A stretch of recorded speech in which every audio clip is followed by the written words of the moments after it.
आप सभी लोग उम्मीद करता हूँ सभी लोग अच्छे होंगे, जीवन का आनंद ले रहे होंगे। मेरा नाम है हर्ष और आज आप देख रहे हैं मुनाफे का सौदा चैनल। उसी के साथ साथ भी मैंने इसके पहले वीडियो डाली थी जिसमें मैंने बताया था कि बाज़ार -1 से एक रिवर्सल दिया है, लेकिन उस रिवर्सल को मैंने कॉस्ट टू कॉस्ट पर निकाल दिया था क्योंकि उस समय भी मार्केट WTB कर रहा था सपोर्ट साइड, तो मेरा वो स्टॉप लॉस टच हो गया। तो उसके बाद जब मार्केट नीचे आया तो मैंने अपने वीडियो में बताया था अगर वो शिफ्ट कर देता है तो बाज़ार में 330 की रेंज खुल जाती है, लेकिन एक रिवर्सल यहाँ से आने की संभावनाएं दिख रही थी। तो यहाँ से भी एक रिवर्सल आया, बट यहाँ पर एकदम क्लोज, एकदम मेरा स्टॉप लॉस कुछ पॉइंट से रह गया टच होने से, लेकिन मैंने यहाँ से जो एंट्री बनाई थी उसको मैंने काट दी क्योंकि अब इतने पॉइंट रहने में कोई मतलब नहीं था। तो फोमो मैंने यहाँ से एक एंट्री काट दी अपनी, लेकिन बाज़ार मेरे स्टॉप लॉस को कुछ पॉइंट से टच ना करके ऊपर की ओर आया। प्रॉपर रिवर्सल वहाँ से 50 पॉइंट का दिया जैसा कि आप देख सकते हैं, लेकिन जो डर था बाज़ार में उसके कारण से मैंने उस वहाँ से काट दिया ट्रेड, क्योंकि एक तो शिफ्ट डिप हो गया था, दूसरी बात कुछ पॉइंट से मेरा स्टॉप लॉस बस रह गया था। मतलब कि 1-2 पॉइंट में नहीं था, उस डेसिमल में उस अंक था वो, और उसने कोई मतलब नहीं था उसको, इसलिए मैंने उस ट्रेड को वहाँ से एग्ज़िट कर दिया। अब जान लेते हैं कि आगे बाज़ार में क्या हो सकता है। अब जो सपोर्ट अपने आप में स्ट्रॉन्ग हो चुका है और अब ठीक ठाक स्ट्रॉन्ग हो चुका है, और OI जो है जाग बैठा हुआ है 24,000 पे, बट WTT किया हुआ है इस समय पे 400 पे ही। तो एक तरह से सपोर्ट पे बैरियर बना ही हुआ है, लेकिन रेजिस्टेंस में जो है वो 400 पे जो राइटर बैठे हुए हैं वो जो सपोर्ट के राइटर हैं उनके कंपैरिजन में ज़्यादा स्ट्रॉन्ग है, जैसा कि आप लोग देख सकते हैं कि जो OI चेंज है वो कॉल साइड की ज़्यादा बढ़ी हुई है पुट साइड के मुताबिक। तो हो सकता है कि बाज़ार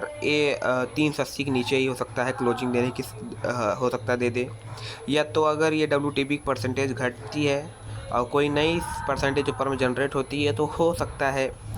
कि ऊपर की ओर बाज़ार जाने की कोशिश करे। लेकिन अभी बाज़ार में जो दिख रहा है कि EVAR से लेकर EVS तक की रेंज है, और EVAR की जो वैल्यू है 530 के लगभग है, और EVS की जो वैल्यू है 380 है, जो बाज़ार काफ़ी बार टच करके आ चुका है ऊपर की ओर।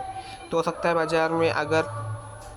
ऐसे प्रेशर बना रहा बाज़ार में कि ये जो हल्के फुल्के राइटर ज़्यादा है कॉल साइड में, अगर वो घटे नहीं तो बाज़ार 380 के नीचे आ सकता है, उसी के नीचे क्लोजिंग दे सकता है। अगर वो घट गए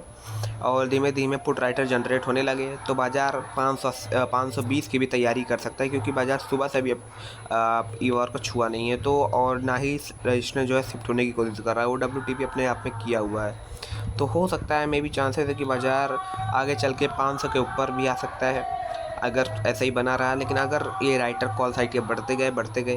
और पुट साइड के ऐसे ही कांस्टेंट बने रहे, ना घटे ना बढ़े, तो हो सकता है बाज़ार 380 के नीचे आ जाए। अब पूरा बाज़ार जो है 12 बज चुका है, इसके बाद पूरा बाज़ार अब राइटर पे है।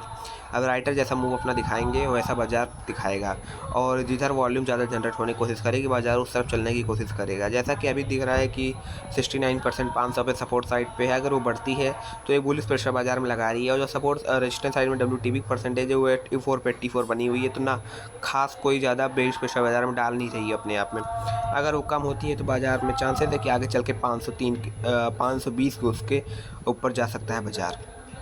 तो उसी के साथ साथ थोड़ा बच कर ट्रेड करिए, क्योंकि ट्रम्प का कब न्यूज़ आ जाए कुछ भरोसा नहीं रहता, स्टेट ऑफ हार्मोज का कब न्यूज़ आ जाए, कोई